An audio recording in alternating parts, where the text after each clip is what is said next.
Live from your trusted local news source, KCRG News starts now. Good morning. Good morning. And happy Saturday, January the 10th. It's a Saturday. January. Yes. I will say, to me, January always feels like the longest month of the year. In January, yes. For me, it's February. Even though it's the shortest month of the year, I always feel like February drags. And maybe that's because I was in college, and it was just like that kind of point in the school year where you're just trying to get a spring break, and it's just kind of that month where you don't really have a whole lot of like off days. So maybe now that I'm out of college, January will be the longer month. Yeah, it feels like it is the darkest, the saddest. You know, Christmas is come and gone. Yeah. The days get dreary when it's snowy outside and the sun's not shining through, and it just, it's one of those months. Truly, yes. But 10 days in, only like 20 more to go ish. Holding on. 21. Yeah, Yep. Is it? Yeah. Yep. Sorry, I should not have said that to like disappoint you. But we've got some interesting stuff going on this morning in our weather world, which I feel like it kind of just happened all of a sudden this morning. Like it kind of just appeared. Well, we've been forecasting this system for days in advance. So, yes, kind of. I know that you guys have been talking about the possibility of snow. Yeah. But when we got the snow squall possibilities this morning, that's what I mean, kind of just... That's, yes. Yeah. So snow squall potential is there for this afternoon due to that snow chance. Sure. But it also makes sense as why the National Weather Service has alerted us to that potential for it because of the gustier conditions that move through this afternoon. Right. So let's take a look. Yes. Kind of what we're looking at. So this is current conditions. This is satellite and radar. No more snow right now. We have watched all that snow from this morning push off. And so we're getting a little bit of a break right now between that snow chance. But looking across western and central parts of Iowa, we do see that snow chance is redeveloping again. It's that second chance of snow that's really going to be that concern when it comes to snow squalls, because it doesn't matter how much snow is really falling out of the sky. Typically, you do want a heavier amount of snow, but really any amount of snow in gustier conditions can create very limited amounts of visibility out there. Now you say you want more snow. You're like a heavier amount of snow. Heavier amount. The snow squall wants a heavier amount of snow. True. We do not. But the snow squall, if we were to personify it, it would want. I love the clarification. Yeah. Exactly. That's exactly what I mean. Sure. Yes. So definitely, we are not wishing for the heavier amounts of snow. No, I'm of the thought that once Christmas is come and gone, snow is no longer something I would like. So let's just take a look at some of our city cams because look at Cedar Rapids. You can see that cloud cover is pushed off towards the east on our horizon, and then behind it, just absolutely clear blue skies across the area. And then we are seeing some of those bluer skies even across the rest of the viewing area. But I did pull up our Dubuque time lapse because I thought it was actually a really good time lapse and shows how that rain turned into snow through the morning. You get that snow that pushes in, and now behind it you can see a little bit of that clearing as the clouds start to move out, sun starts to peek through, pavement is still wet there. And so you get to see that through our Dubuque City Cam right now. Snow, and it's always interesting to see how the weather changes throughout the viewing area from, as far north as Dubuque. I mean, even further north, like Decorah, those areas. Truly, yes. And see what we're seeing outside our windows here in the studio in Cedar Rapids. Yes. Because I was ready to go outside this morning and find my sunbeam and go. And that's how I sit in my sunbeam. Just marinating. Yes, marinating. I would say basking. That's probably better. Basking in my sunbeam, marinating. But then you got the areas that they're waking up to kind of gray skies and snow and slush on the ground. Yeah. So, but it's really that second round of snow that you're more concerned. Those concerns for. Yes, yeah. So we can just break that down really quickly with Pinpoint Futurecast. as we look ahead towards a little bit later, you could see that towards central Iowa, that next system has developed. And that's going to start to push across the area. A lot of that does look to stay south of Highway 20, a lot of that development there. So that's good if you live further to the north, not expecting potential for that system, at least how this model is showing it. We'll keep an eye on it through the day, but it's this accumulation at this point through the afternoon when our winds have picked up to 15 to 25 miles per hour, gusts greater than 30 miles per hour, that can create instantaneous whiteout conditions, which is really what that key component is of snow squall, is near zero visibility, heavy snowfall, and heavy winds. We could see areas within these snow systems and like little snow showers that do have heavy, vast amounts of snowfall. And that's really, again, where that concern comes in of people heading out on the roadways today could be fine and all of a sudden just hit a wall of snow and have instantaneous whiteout. Now, you had a graphic this morning on our morning newscasts. Do you have access to that? I have access to it. Would you like the definition of it or our alerts? Let's do the definition. Okay.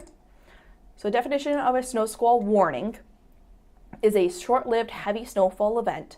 Heavy snowfall with high winds causing icy or whiteout conditions. The National Weather Service recommends that you avoid travel or delay any travel until that threat has passed. Now, none of these warnings are issued yet, No. correct? Correct. Okay, but they're giving the heads up that this is a possibility. Yes, exactly. And they're going to be shaped similar to what a severe thunderstorm warning will look like or a tornado warning will look like, in the fact that it isn't just a wide area of warning. It's going to be very specific to the areas that we'll see where that snow squall is potential. So if you're out and about and you get kind of caught up in one of these, what should we be doing? If you are out on the roads, you should make sure you slow down, avoid slamming on the brakes. That will cause issues not only for your car, but potentially cars behind you too, because you could hit ice and then just continue to slide. You also want to turn on your lights, low beam headlights, not your bright lights. Bright lights will blind you and other drivers in this scenario. Also turning on your hazards just for that extra, to have the visibility from behind too, so other cars that are approaching you know that you're there. And you also want to pull over to the side of the road, and when you do that, move as far from the roadways as possible, because there could be cars that just hit slick spots and don't have anywhere to go, and so they're going to have to continue on the roadways. So by moving off to the side, you're going to be safer there in your car, but also your car is safer too, if that makes a little bit more sense and helpful tips. And the time frame that we're talking about here is kind of mid-afternoon, like the 2 o'clock, 3 o'clock range? 2 o'clock, 3 o'clock range is probably the best chance, but I would say anywhere between about 1 to 5 o'clock is where we could see some of that.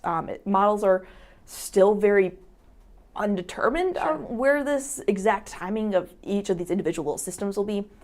That's really hard to pick out in this kind of a system when a lot of things are still kind of up in the air, and we had a system push through a couple days ago and that took out a lot of moisture. But all in all, 1 to 5 across areas south of Highway 20 is really that more main concern where we could see some of those blizzard-like snow squall conditions. Right. And I kind of just wanted to bring up, because I got stuck in one of these one night. And it was, I'm glad that these ones could possibly hit when it's still sunny out and daylight out. I got stuck in one, back in December, and I probably made it 5 minutes down the road. And when it was dark outside, the snow blowing across the road and people's headlights hitting it. If there would have been no one else on the road, and I would have been fine. Truly. But with other people and their headlights hitting that snow, it just created this reflection effect. And it looked like I was driving on clouds. I couldn't see where the road was. And I said, you know what? This isn't for me. No. And I pulled over. I found a place to kind of wait it out. And then I promptly went back home.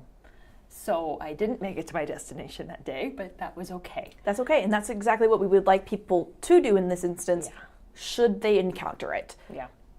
It's really quite dangerous. A lot of people hit these, and it is shocking at how fast you lose visibility.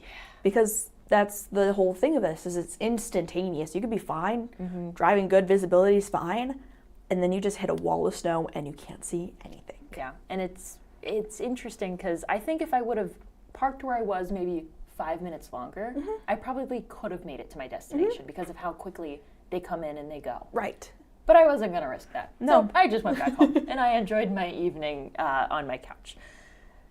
Yeah, that's exactly what people should do should they encounter it. If you can. If you can, yes. If you can do that, consider it. Yes. So winter. Winter, I made a post on this on my Facebook page a while ago. Winter always gets me like ready to go for the gardening season. Does the kind of dark season make you excited for spring, or what goes through your head in this time of the year?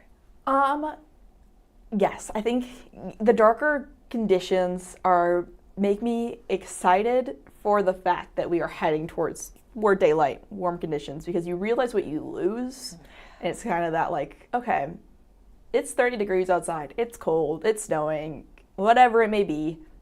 I'm ready for the summer weather. I'm ready for the 80s. I just want to go out and enjoy it. I'm heading to Arizona eventually here in the next, before the end of the month. That'll be nice. You're not gonna want to come back. Nope. I'm gonna bask, not marinate, bask in that sunlight, enjoy the warmer temperatures. My parents who live in Arizona have been complaining recently because they got a freeze watch the other day because temperatures were falling to the upper 20s and low 30s. And I said, oh no. But for people who have experienced that for a really long time, that is a shock to the system. Truly. My parents have only been there for a year. They've gotten used to the warm temperatures, Camille. They have. I had a family friend move from California to Pennsylvania this last summer, and he had to buy one of those heated vests, and they were making the trip out in the springtime, and so he was wearing his heated vest everywhere they went because it was too cold in Pennsylvania. It was very funny. Yeah. Very funny how different people react to different climates. Truly. And it's been interesting just to see how fast my family has acclimated. Yeah. My sister has gone to ASU since she's now in her second year in college. So she's been there for 2 years almost at this point. And so she's acclimated way faster, and just, they were complaining a little bit. And I love them to bits and pieces. But then I sent them my forecast for what we're getting. And I watched as theirs went from colder to mid-70s in the next couple of days. Well, that would be nice. Yeah. This time of year just always makes me want to garden. I will say it every weekend until I can, get some dirt in my beds. I've been thinking about pickling cucumbers and tomatoes and lettuce, and some people in my Facebook comments have let me know which ones I can get started inside and possibly do a mini greenhouse situation and keep them outside if they're okay with it. And it's I'm really itching. I know, and we had this conversation a few days ago where you just have to hold off for a little bit longer because you might put your plants out and it's January, and it might be fine on Monday and Tuesday when we're getting mid-40s, upper 40s by Tuesday. And then your plants get a little bit of the shock as we head down towards the 20s by next weekend. I've done that to them before, and it's not good. But I also am one of those people that thinks my plants have feelings. Okay. And so if it's 50 degrees on Monday, Tuesday, I'll put them outside and I'll go, oh, they're gonna love this. They're gonna appreciate me so much. But they don't think. No. They're not thinking that. They don't think at all. And then I forget to bring them back inside, and then they get. Oh no. So they're not going to do that this year. But if you're feeling the cabin fever, if you need to go out and get outside, enjoy some outdoors things. Yes. We've got a couple of things for you. Let's take a look. This is an interesting one. Yes. This is the Indian Creek Nature Center. Bird banding. Bird banding. Have you heard of this before? No. I've heard of bird banding in the terms of just for scientific research and all that, but I've never seen anybody who's actually done an event to have people out there and watch this happen. Now, the Indian Creek Nature Center does a lot of these types of events where you can kind of go and see what they're doing. So if you want to go to this today, noon to 3 at the Indian Creek Nature Center, you can watch as they net, band, and release birds from the Nature Center property. You'll get to see the equipment that's being used, observe that banding process, and, of course, learn about why it's important to band and identify these birds and, kind of track them and keeping an eye on them. Now, this is a weather-dependent activity, so I'm sure if we get a crazy snow squall or something, keep an eye on the Indian Creek Nature Center's Facebook page. I'm sure they will be updating on if it gets canceled or if it gets postponed, but as of right now, you can go and watch some birds get banded. The program's free, open to the public, no registration needed, so you get to go and see some cool things. Yeah, I love birds. I was one of those kids, I still am. I fill up my bird feeders in the summer and I just watch them from the front window, and it's just something I love. I think this is super cool. Yeah, we had a bunch of bird feeders at my house growing up, and we would just watch all the birds come by. We were always really excited when we saw a cardinal or a blue jay go by, but growing up in Wisconsin, we see a bunch of robins. So robins were what we typically saw. Sure. You always, of course, play the little game with the squirrels of how can you not get them into the bird feeders and how to make sure that they get them. I don't even try. They can eat. I love them get nice and fat for my dog to watch. Well, they just made a mess of our bird feeders. They would just dump all the seed all over the ground, and then the birds would never eat the seed off the ground, and it was just, anyways. Favorite bird, go. Blue jay. Perfect. Yeah, that's why. That's why you picked a blue jay for the background? I did pick the blue jay for the background. I'd go cardinal. But cardinal, okay. I like cardinals. Yeah, it's valid. I think blue jay just has a very special meaning to me and my family, but we also just love seeing cardinals too. Of course. If birds aren't your thing, but Legos are your thing. This is a cool one. The Lego Build Day at Kettleson RV in Hiawatha, 10 a.m. to 2 p.m. This is free. 800 pounds of Legos. I can't even imagine how many Legos that might be. Spread out on the floor. And you can come and build anything you like, is what they say in their Facebook post. The best part, this is a quote from their Facebook post. The best part is that if you want to take home your build, you can. You just weigh it, and then for a price per pound, you can take it home. So while it's free to go and build, there is a price if you want to take your creation home, kind of take some of the Legos with you. The event is open for all ages. Were you a Lego kid? I was a Lego kid. Yeah? I loved Legos growing up. I feel like it was just so hands-on, and I just love, even to this day, I love very hands-on projects. And so I love Legos. My dad actually got me a set of Legos for my apartment, and so I have set those up, and I'm very excited about them. Very nice. My brother and I, it was mainly my brother. Okay. We had, I think they were just old doors. My dad would take an old door. I think that's what it is. I'm sure he'll text me and tell me I'm wrong. And there was no paint on it. It was just, actually mine was purple. And we set it up in our bedrooms. And mine was, dedicated to Littlest Pet Shop. It was just a play table. But I'm pretty sure it was the size of just a regular door. Okay. And my brother's was all Legos. Okay. And he had drawers under it full of more Legos. It was excessive. I mean, he had so much fun with it, don't get me wrong. But it was one of those things where he would build the kit, and then not more than 10 minutes later, take it back apart and make his own thing.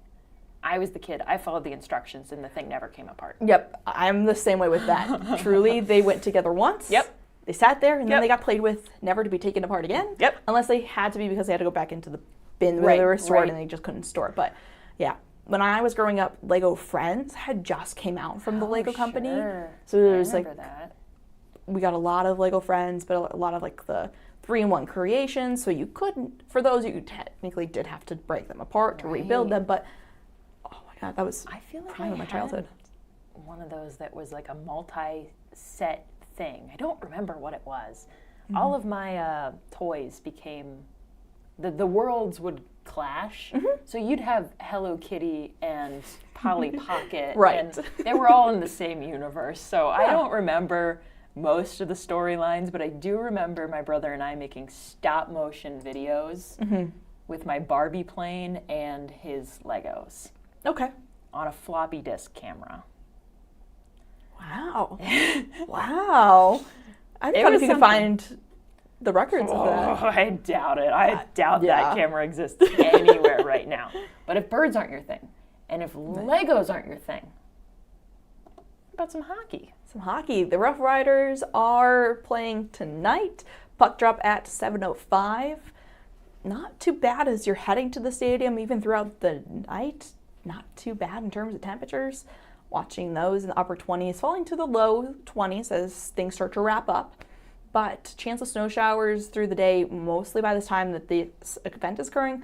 Likely going to be seeing some cloudy skies. Windy conditions, though. Winds are still going to be pretty gusty through this whole time period. But they are playing the Madison Capitals. Yeah. You like hockey? I do like hockey. I haven't been to a lot of hockey games. Growing up, we did have a team in Green Bay, the Green Bay Gamblers. And so I was in choir for one semester because I had to in high school to be able to just get that fine arts credit done. We were able to sing the national anthem on the ice for the Green Bay Gamblers, which was so much fun. And then we got tickets afterwards to watch the games.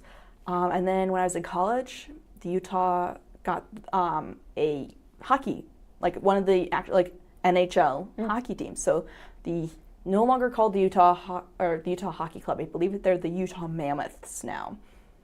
So I love watching hockey. Don't understand any of the rules. Yeah. I'm understanding the rules of football, hockey. I just understand that when it goes in the net, score. Points on the board, please. I've never been to a hockey game. Okay. I noticed say go Penguins, Pittsburgh Penguins, go Penguins. True. It's the same thing with the Steelers. Yeah. I don't know anything that's happening, but go Steelers. And also baseball, go Pirates. Okay. That's really all I know about sports. Yeah. But I think I would enjoy a hockey game at some point in my life. I think that would be fun. I love hockey. I love watching it, and I love. This might be really bad to say, but I do love the little bit of the aggression that comes with it. You like it when they get mad at each other? A little bit. And then the gloves come off, and then they're just all up in each other's faces. I'm pushing Rebekah out of hockey now. Oh, no. I mean, yeah, that's a thing. And I have seen video of it, and it is kind of... It's interesting when that happens because they are there. Everyone, all the sports, everyone gets so hyped up and that adrenaline just comes out. Truly. I am trying to find our little playlist button here. There it is. We're spring. This is way ahead of schedule, but I knew I was going to want to talk about gardening and planting today. So we're just trying to have hope out there. Put some hope in there. Put my hope of my... planting dreams. Yeah, a little bit of some manifestation for you. The Winter Gardening Fair put on by the Linn County Master Gardeners is coming up. You still got a while. It's not on the little flyer in front of us. Get your pens and pencils out. February 21st is when it's at in Hiawatha. There's 6 classes you can choose from, led by experts. So you can learn how to be a professional gardener, which sounds, I have chatted with the Linn County Master Gardeners a handful of times, and it is always so much fun to kind of pick their brains about, where you should be planting certain plants, what type of soil conditions you need for certain ones. If you've got any sorts of gardening questions or plant questions, they are your people. Their featured talk for the Winter Gardening Fair, the Monarch Butterfly Project. You can learn how to create butterfly-friendly habitats in your own yard. That way you're supporting monarchs and other pollinators. Wow, how fun. Yeah, catch me in my backyard this summer making little habitats for my little butterflies, my little butterfly friends. Yes. Oh, I love it. I love it so much. I am so excited for spring and summer. I've got, I want to get rain barrels to help water my garden. get a compost roller. It's everything's in my brain, you know, chugging along. Yeah, cogs are starting to turn. They are. You're getting ready. They are. We'll get there eventually. I promise, Rebekah. We'll get there. Well, how about we take one last look at our forecast? Okay. For anyone who might be hitting the road today. Let's pull up our 9-day forecast. Ooh. Just so we can have a little bit of hope out there too. Yeah, because while this weekend is snow squall and fear heavy, and by fear I mean it'll be okay. Yes. But there is hope. There we go. Yes, there is some hope. So a little bit of some snow today. The system will be likely pushing out between 1 and 5 o'clock. So we'll be able to not be having so much of an impact as we head into the later evening hours. But windy conditions through the overnight hours and into tomorrow even. Not so much through the day. It's just more so that early morning opportunity. Wind chills to start out the morning. Could be seeing single digits above 0. And then a blustery end to the weekend. We're looking at temperatures in the upper 20s, low 30s. But look at the start of the work week. We're in the mid 40s on Monday. Upper 40s. I won't cross out at 50, potentially further south by Tuesday. That's definitely a possibility. And then we have some rain and snow pushing through that will bring much more seasonable temperatures right back in. We're heading back towards upper 20s by Thursday. Next potential chance after the midweek chance would be another snow opportunity as we look ahead towards Friday. Keeping an eye on that system for any possibilities there before we see low 20s by Saturday and Sunday moving back in. It's really a roller coaster. It is. I mean, 40s. Tuesday, the picture is, it gives me weird feelings. Because 49, but we've also got a little snowflake possibility and a little raindrop possibility. So I so want that day to just be a big sunshine. So if we could just go in and we could switch that out real quick. I mean, I could try. I could do it, but it wouldn't be accurate. It wouldn't be your accurate forecast. I know. I want it to be spring so bad. Yeah. If you want a little bit of hope, current models are running for Tuesday. They're running very scattered, very, very slight. They are also running, for the most part, with partly cloudy skies. So some sunshine could be in there. I might see a sunbeam. Yeah. We'll keep an eye on the timing of this. Still up in the air a little bit on exactly when we'll see that first set of precipitation push through. That's also going to determine what kind of precipitation, because through the overnight hours is when that best chance for some snow would move in. But as a follow-up to my father. Okay. He watches all of our shows. I'm very grateful that he does. And anytime that we talk about things we used to do in our childhood, he always has a photo to send in or just some information to add along. The play tables, they were hollow plain doors. Okay. So I was right. Nice. And he did find the floppy disk cameras very quickly. Like it's impressive.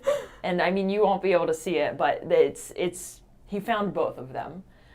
So we'll see if he can get into the floppy disks and find any of the odd photos I took as a child, because I took a lot of them. So we'll see what happens. Maybe I'll have some information on my Facebook page later if he can dig into them at all, if we have any floppy disk readers at the house still. That's going to be the thing, is you have to have one of the readers be able to pull it off and be able to change it into some way. I'm sure he's got one in a drawer somewhere. I'm sure of it. Or some old computer that can still read it somehow and turn on. I don't know. You'd be surprised. I didn't think he'd find those. Truly, yes. Well, it's just about 10:30. That is our time to say goodbye for the day. We will be back tomorrow for our 6 o'clock and our 8 o'clock traditional newscasts. And then you can join us here again at 10 a.m. on our live stream. We'll be talking about the weather, any events that are happening around the area. If you want to chime in at all and kind of join the conversation, feel free to send us messages on Facebook, email us, send photos of what you're doing this weekend. We would love to be able to kind of show them off. Yeah, I love to see all your guys' involvement in these. It always makes it so much more fun when we can involve you guys into it. Makes it a little bit more fun for us, and I'm sure for you guys to just be able to interact with us a little bit. Yeah, see what we're seeing. Yeah. All right. Other than that, try to have yourself a great Saturday.